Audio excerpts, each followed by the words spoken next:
Black History Month you find Ridiculous. why? You're going to relegate my history to a month? So why did he need a black director? Could a white director not have? It's not produced this color, work? it's culture. Isn't he an anti-vaxxer? I believe I believe so, yeah. Hollywood loves to push a narrative, but some actors aren't afraid to push back. And when a woke reporter tried to corner Morgan Freeman, he didn't just shut them down, he flipped the entire conversation on its head. Black History Month you find Ridiculous. why?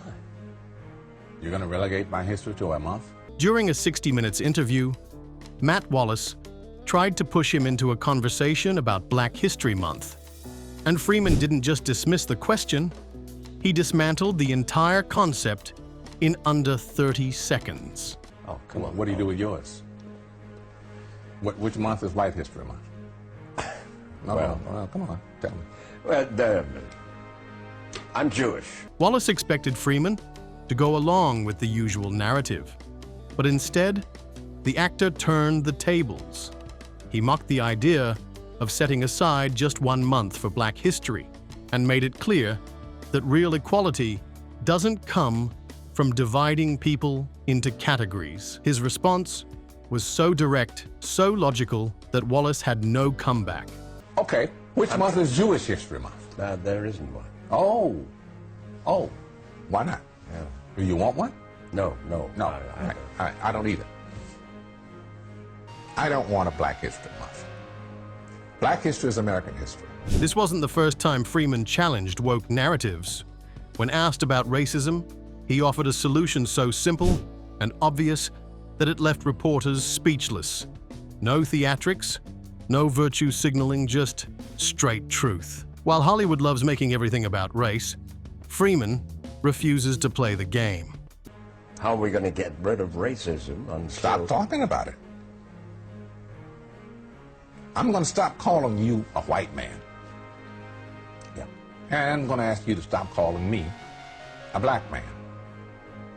I know you as Mike Wallace, you know me as Morgan Freeman. Now, if Morgan Freeman left woke reporters speechless, Denzel Washington made sure they never asked the same question twice. So why did he need a black director?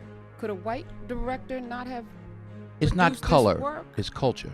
In 2016, during a town hall for Fences, a reporter from Sirius XM's Urban View tried to push an agenda. She asked him why he didn't pick a white director for the film. On the surface, it seemed like an innocent question, but her tone gave her away. She wasn't looking for an answer. She wanted a reaction. Explain the difference, because I think we're in a Steven space Spielberg did Schindler's List. Right now. Martin Scorsese did Goodfellas, right? Steven Spielberg could direct Goodfellas. Martin Scorsese probably could have done a good job with Schindler's List, but they're cultural differences.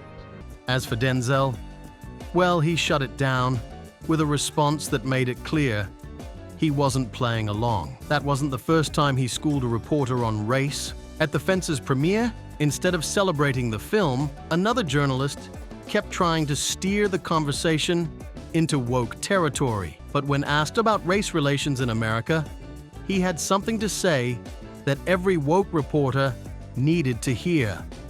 I want to just ask you, though, about the issue of race relations, because the film touches upon that. Right now, under President Obama, over the last 8 years, in your mind, have race relations improved under his leadership? Race relationships have to do with race relationships. You're white or whatever you are, I'm black or whatever I am. We're standing here talking now.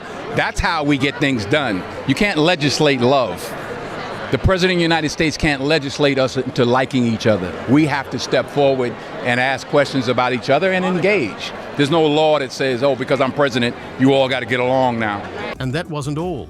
When a journalist asked who he voted for, Denzel's response was pure gold. While others might have gone off the rails, Denzel kept it real. No theatrics, no nonsense, just straight up wisdom. And those issues, has that movement in particular, the Black Lives Matter movement, helped race relations or not in America? Well, listen, we live in America, and in America we have the freedom to express ourselves. We shouldn't take that for granted. So whatever the movements are, whether you agree with them or don't, they have the right to express themselves. So that's one of the great things about being in this country, that you do have the right to protest. But this isn't just a Hollywood problem. As Joe Rogan exposed, wokeness has taken over universities. And the results are worse than anyone expected. During an episode of The Joe Rogan Experience, he sat down with Dr. Brett Weinstein, a former professor who was fired after refusing to go along with woke policy. Weinstein opened up about what happened, how speaking out against the forced ideology got him labeled as a problem. How do you know that's a real trans person? How do you not know that's a creep? Rogan wanted to know more. What else was happening at these so-called progressive colleges? That's when Weinstein revealed the irony. These institutions claim to fight racism, but their extreme woke policies actually make things worse. Segregated spaces and different rules based on race, it was the exact opposite of what they claimed to stand for. There is this event called Day of Absence, which was a long-standing event at the college where basically at first black people and then later on more generally people of color did not come to work, and they held discussions separately. Rogan wasn't surprised. He has called out these issues before, exposing how universities have become ideological battlegrounds instead of places for open discussion. The more Weinstein talked, the clearer it became. Wokeness wasn't about fairness, it was about control. And if you think wokeness is just creeping into education, Quentin Tarantino has seen firsthand how it's suffocating Hollywood itself. Yeah. If somebody brings up something that actually is legitimate, I'll even have a conversation with them about it because I'm actually into interesting thought and I don't have to even agree with you. Oh, but that's an interesting point.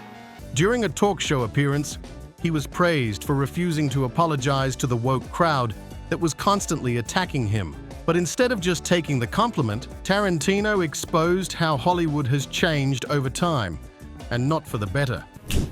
What's the word I'm looking at? Ideology is more important than art. Way more, certainly to the awards. Yeah. And it's just, it's like, ideology Right. trumps art. Ideology trumps individual effort. Ideology trumps good. Ideology trumps entertaining. There's two kinds of movies, virtue signalers and superhero movies. Tarantino made one thing clear. He's not changing his style, and he's definitely not bowing down to the mob.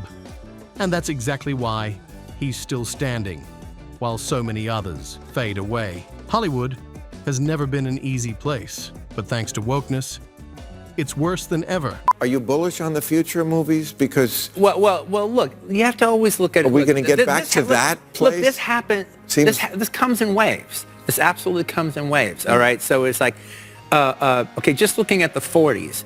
All right, that was during the wartime, but that's also the time that you had film noir, where you actually, even though with the Hays Code, you had these dark stories that were being told. But then after the war was won, then you had the 50s, which was the first of the completely homogenized decades, where you couldn't say shit if you had a mouthful.